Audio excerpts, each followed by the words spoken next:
Kad zem mežrozīšu krūma beigsies mana dzīve drūmā, piecelšos no zāles īstās, iešu dusēt rozēs īstā. Kad zem mežrozīšu krūma beigsies mana dzīve drūmā.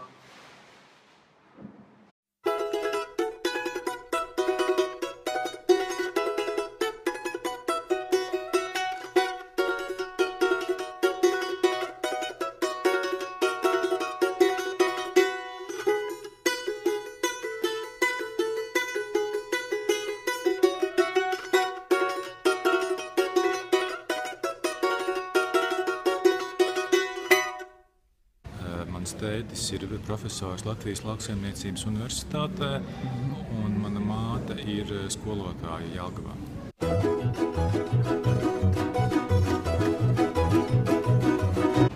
Par to, ka es esmu visu laiku sajutis viņu mīlestību. Es domāju, ka mīlestība ir tas lielākais, ko vecāki var saviem bērniem iedot. Un tie bērni, kuriem šīs mīlestības ir ļoti pietrūcis, viņiem vajag būt daudz stiprākiem dzīvē, citādi viņiem ir ļoti skumīga dzīve. Es domāju, ka kaut kā tāda apņēmība un spītību un tādu izpratni, ka vajag darīt visu, ko var, arī tad, ja nevienmēr ir vislabvēlīgākie apstākļi.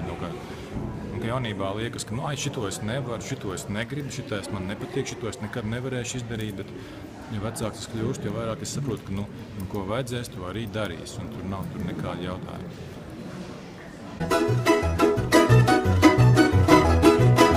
Maza pasēdēšana ar draugiem.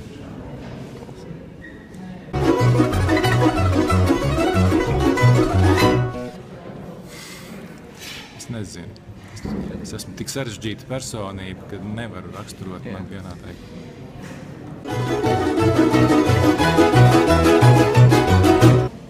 Es laikam apskaužu vispār to, ka cilvēkiem ir talants, ka viņi var izdarīt kaut kādas foršas lietas, ka viņi ir radoši, ka viņiem pietiek tikai kaut ko sagribēt, un pēkšņi viņi to var izpildīt, var izdarīt. Vienalga, vai viņi dzied, vai zīmē, vai dejo, vai ko citu dara, bet man vispār patīk talantīgi cilvēki.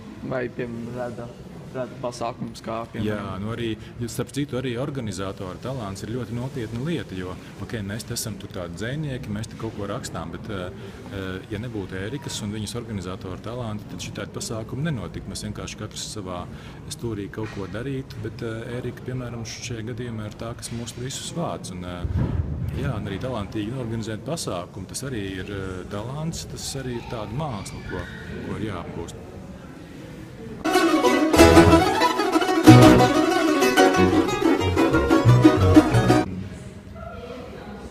Piemēram, grāmatai Mēs es izvēlējos tādu nosaukumu, tāpēc, ka tur bija 3 mani jau iepriekš iznākušie dzejoļu krājumi kopā un cikls Mēs, ko es arī ieliku atsevišķi tajā grāmatā, un tāpēc tāds nosaukums. Bet tie dzejoļu grāmatu nosaukumi ir tādi ļukaini.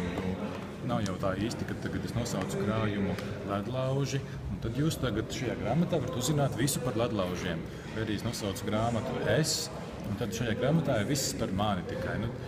Tas viss ir tā ļoti nosacīts, ļoti tā kaut kā metaforiski, un vienkārši ir kaut kāda lieta, kas tā kā iepatīkas, kas liekas svarīga un tā kā raksturojoša šo grāmatu, un tad tā arī nosauc.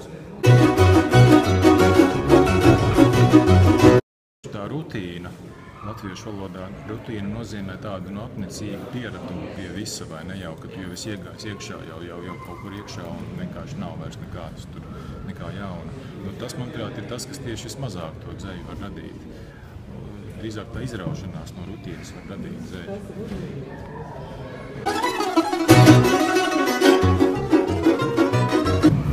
Dzejniekiem ir raksturīga dažreiz tāda bezpalīdzība, kas vienkārši es kaut kur nevaru kaut ko izdarīt. Pat nevaru.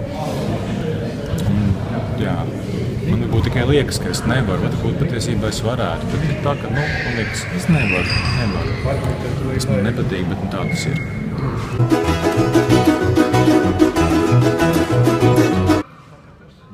Mēs visi dzīvojam kaut kādā noteiktā politiskā situācijā. Tagad, jūs zināt, ir konflikts Ukrainā, un mēs mēs nevaram tā īsti justies droši arī Latvijā. Un tas ir tas, kas mani arī ļoti satrauc, jo es atceros arī, piemēram, atmodas laiku. Es atceros 1988. gadu, kad atkal drīkstēja izkarināt sarkano karogu, kad drīkstēja atkal dziedāt Dievs svētī Latviju.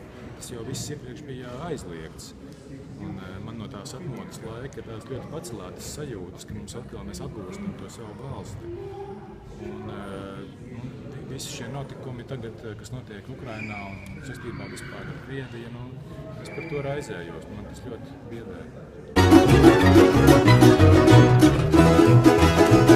Viņš vismaz 10 reizes izglāba manu dzīvību. Atceries? Nē. Andris Akmentiņš veda mani ar savu mašīnu.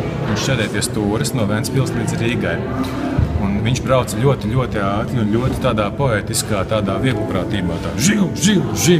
Un katru reizi, kad viņš par matu tiesu izvairījās no pretī braucošās mašīnas, viņš paskatījās uz mani un teica: redzi, es tev atkal izglābu dzīvību. Tā vismaz 10 reizes tajā dienā viņš man izglāba dzīvību. Paldies tev, Andris, par to. Tas ir kāds pārdošanas.